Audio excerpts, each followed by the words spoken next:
We're here with Dr. Giuliano Alfaro. Doctor, thank you for coming. What exactly is diabetes, and why is it such a problem in the African-American community? Brian, thank you for having me. Well, diabetes is actually a lack of insulin, which is the hormone that helps us to use glucose, and glucose is the main source of energy. The lack of insulin doesn't control the glucose, the sugar goes up, and then we have diabetes. The main factors for diabetes is obesity and lack of exercise. Now, what can I do to find out whether or not I have diabetes? Well, that's a wonderful question, Brian. So what patient needs to do is they need to go and see the doctors. They will do a simple blood test, fasting. Sugar needs to be below 100 milligrams per deciliter.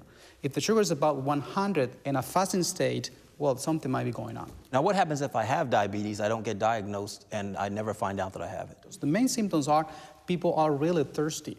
They eat a lot, and they lose a lot of weight. And sometimes the symptoms are not present.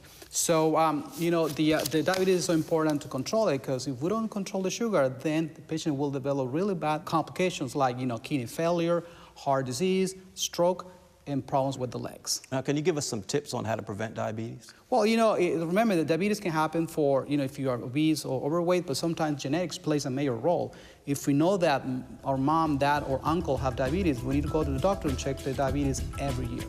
Thank you very much, Doctor. Thank you, Brian.